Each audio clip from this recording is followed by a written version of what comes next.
Assalamualaikum warahmatullahi wabarakatuh. Salam olahraga jaya, salam olahraga jaya, salam olahraga jaya. Perkenalkan, saya Muisna Nurdin Wibisana, SPD Kemenkes, salah satu dosen program studi Pendidikan Jasmani Kesehatan dan Rekreasi di Fakultas Pendidikan Ilmu Pengetahuan Sosial dan Keolahragaan Universitas PGRI Semarang. Pada kesempatan kali ini, saya akan menyampaikan sedikit tentang pernyataan diri dalam unjuk kerja Tridharma Perguruan Tinggi atau yang disingkat PDDUKT-PT. Bidang keilmuan saya adalah pendidikan olahraga dan kesehatan. Hal ini sesuai dengan riwayat pendidikan saya yang dimulai dari sarjana atau S1 di pendidikan kepelatihan olahraga dan S2 atau magister saya di ilmu kesehatan olahraga Universitas Airlangga Surabaya. Di sini saya akan menjelaskan teknik pengajaran atau tentang deskripsi mata kuliah yang saya ampu di Pendidikan Jasmani Kesehatan dan Rekreasi. Kemudian saya akan menjelaskan juga berkaitan dengan teknik pengajaran mata kuliah yang saya ampu.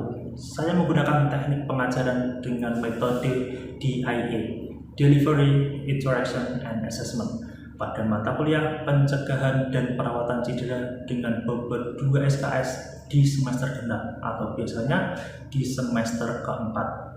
Sebelum saya menjelaskan metode pembelajaran atau metode teknik pengajaran saya akan sedikit menjelaskan singkat berkaitan dengan yang pertama, deskripsi mata kuliah pencegahan dan perawatan cedera. Yang kedua, berkaitan dengan luaran atau kemampuan yang saya harapkan untuk mahasiswa kami. Yang ketiga, materi pembelajaran. Dan yang keempat, sistem perkuliahan.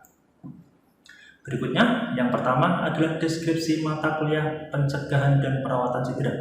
Menurut profil lulusan prodi program studi Pendidikan Jasmani Kesehatan dan Rekreasi, terdapat 5 profil lulusan. Yang pertama, mampu menjadi guru pendidikan jasmani olahraga dan rekreasi yang profesional pada semua lingkungan jenjang pendidikan.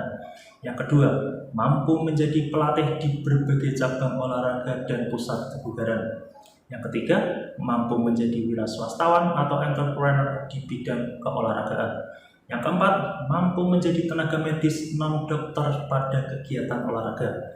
Dan yang terakhir atau yang kelima, mampu menjadi tenaga instruktur pada bidang olahraga rekreasi. Berikut saya akan membahas satu-satu tentang profil lulusan program studi Pendidikan Jasmani Kesehatan dan Rekreasi berkaitan dengan sumbangsih mata kuliah yang saya ampu. Yang pertama, mampu menjadi guru pendidikan jasmani olahraga dan rekreasi yang profesional pada semua lingkungan jenjang pendidikan. Lulusan dari prodi kami harapkan adalah menjadi seseorang yang edukasi lingkungan di sekolahnya. Minimal pendidik kami dapat melakukan P3K atau pertolongan pertama pada kecelakaan. Yang kedua, mampu menjadi pelatih di berbagai cabang olahraga dan pusat-pusat kebugaran. Kami harapkan lulusan dari program studi Pendidikan Jasmani Kesehatan dan Rekreasi mampu membuat program latihan yang tepat dengan tujuannya dan tentu saja tidak terlalu berisiko dengan cedera yang nanti akan diakibatkan oleh program latihan tersebut. Yang ketiga, mampu menjadi wira swastawan atau entrepreneur di bidang keolahragaan. Di sini lulusan kami harapkan bisa menjadi wira swastawan minimal atau akan dapat menjadi profesi wira swasta pada bidang measure. Nah, ketika mereka menjadi seorang measure, tentu saja butuh keahlian di bidang pencegahan atau perawatan cedera. Yang keempat, mampu menjadi tenaga medis non-dokter pada bidang olahraga. Praktisi di bidang ini adalah alumni kami harapkan di segala event olahraga mampu menjadi seorang praktisi di lingkungan cabang olahraga maupun secara umum. Dan yang terakhir, mampu menjadi tenaga instruktur pada bidang olahraga rekreasi. Kami harapkan alumni dari PJKR mampu menimbang segala risiko yang akan diakibatkan ketika membuat sebuah permainan, contohnya adalah outbound. Ketika terjadi risiko atau eksiden, mampu menangani eksiden tersebut kepada konsumen yang mengalami. Kemudian kemampuan yang diharapkan dari mata kuliah pencegahan dan perawatan cedera terdapat 5 poin yang kami rumuskan.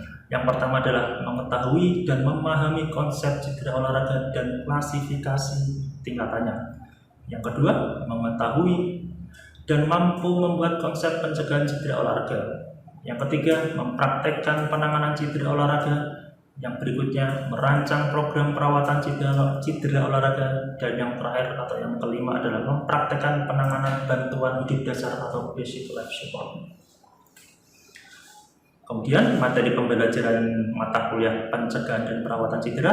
Yang pertama adalah tentang pengertian cedera, yang kedua tentang konsep cedera olahraga, yang ketiga tentang faktor penyebab cedera olahraga, yang berikutnya adalah klasifikasi cedera olahraga, yang kelima pencegahan cedera olahraga, yang keenam cedera akut dan cedera kronik, yang ketujuh penanganan cedera baik di ekstremitas atas maupun ekstremitas bawah, yang kedelapan adalah perawatan pasca cedera, yang kesembilan adalah konsep program perawatan cedera dan back to train atau going to perform, dan yang terakhir adalah berkaitan dengan basic life support atau bantuan hidup dasar.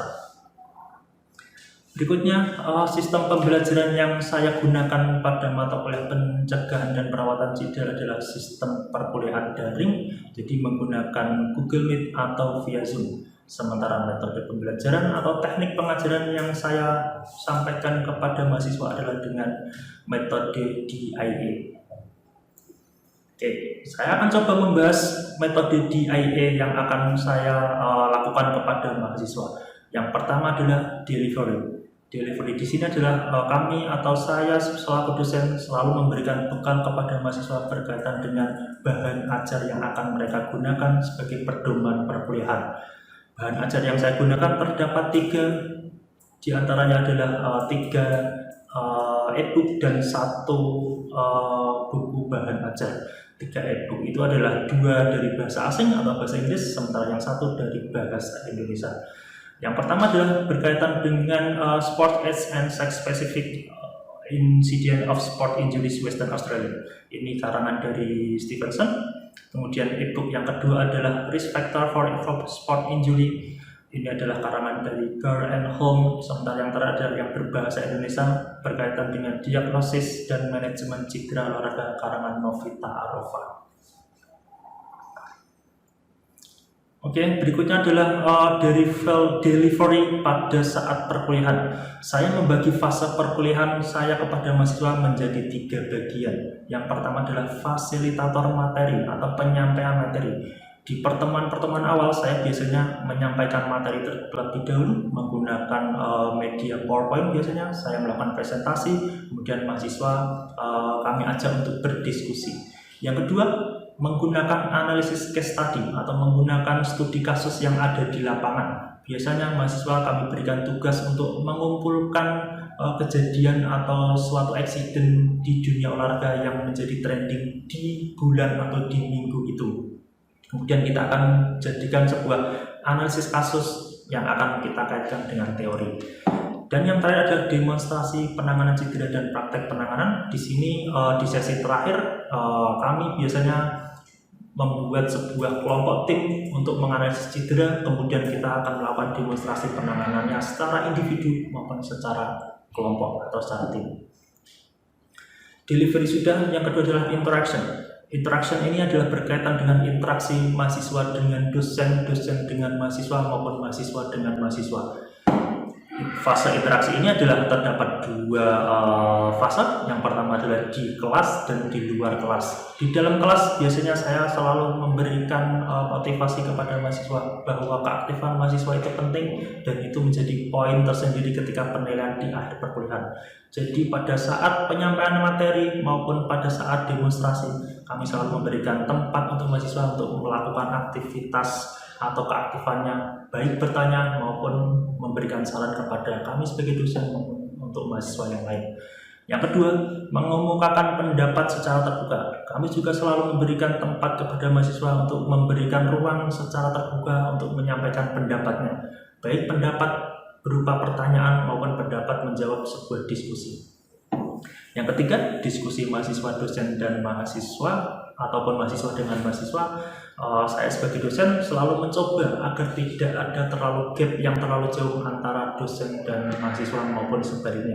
Jadi selalu ada ruang antara mahasiswa dan dosen untuk saling menambahkan atau memberikan materi sekiranya ada beberapa hal yang perlu ditambahkan.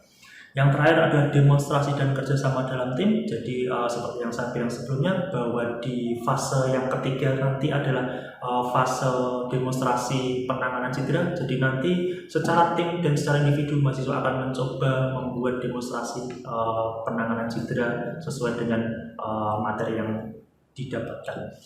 Dan yang terakhir adalah fase interaksi di luar kelas. Biasanya saya menggunakan WhatsApp group sebagai tempat untuk diskusi di luar kelas. Jadi biasanya misalkan ada sesuatu hal yang jalan trending di luar berkaitan dengan cedera olahraga, coba kita akan bahas bareng-bareng di WA atau di WhatsApp group itu, meskipun kelas itu sedang tidak berlangsung.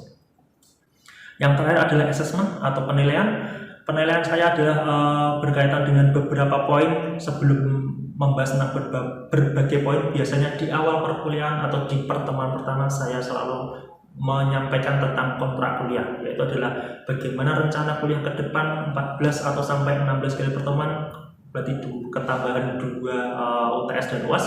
Biasanya saya menyampaikan poin-poin apa yang menjadi catatan penting agar penilaian mereka perlu diperhatikan. Berikutnya, saya biasanya melakukan pretest setelah kontrak kuliah. Jadi pretest ini adalah semacam survei secara umum kepada mahasiswa berkaitan dengan intelijensi umum tentang cedera olahraga.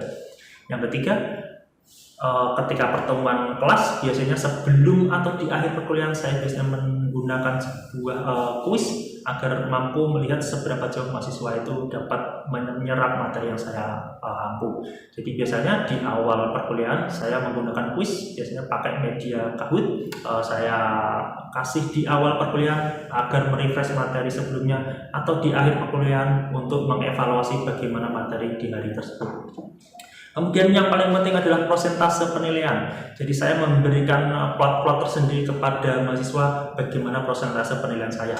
Yang pertama adalah berkaitan dengan tugas instruktur atau tugas terstruktur, Yang kedua adalah tugas individu dan kelompok. Yang ketiga adalah project, UTS, dan UAS. Sementara prosentase penilaian sendiri adalah tugas 20%, keaktifan 20%, UTS 20%, dan UAS 40%.